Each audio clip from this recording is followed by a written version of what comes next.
Hello. So for chapter 5, it's very interesting coming from a medical background because a lot of these technologies I use every day at work.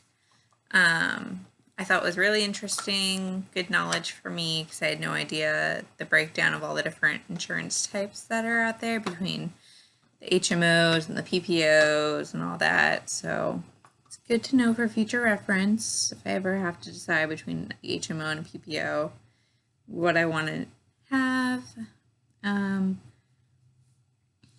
thought it was interesting. It mentioned in the future there's a possibility that they might try rationing life-saving procedures that right now aren't rationed just because of the cost and how many people need them. Eventually, I assume there's going to be a shortage of funds from insurance because of it.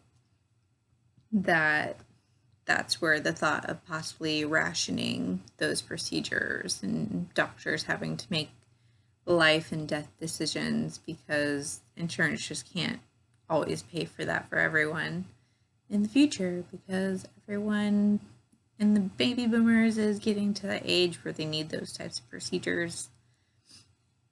I thought was also interesting. It talked about the new technology that they can simulate procedures for medical students, so you don't have to actually practice on people for your first time, which is always good. It also mentioned an olfactory simulation that they can do, which is like basically simulating scents that you would encounter either in your medical screening of a person or during surgery. Having been in surgery cases in my job, I know there's definitely scents that are unique. So the fact that they can replicate these in a way that you're actually not doing the surgery in order to smell them is also very interesting.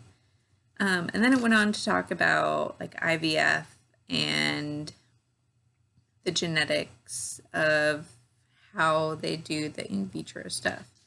What I thought was interesting, it mentioned pre-implantation genetic diagnosis. So that's where people would be able to find out if their embryo had anything wrong with it before they decided to put it inside the womb to become a baby. So it's very interesting because that's like what I feel the next step is outside of just finding out if they have an illness that they're going to have to live with for their entire life. There's the aspects of knowing the gender, the look, the size, the skin tone. So I thought that was very interesting. It was a good chapter.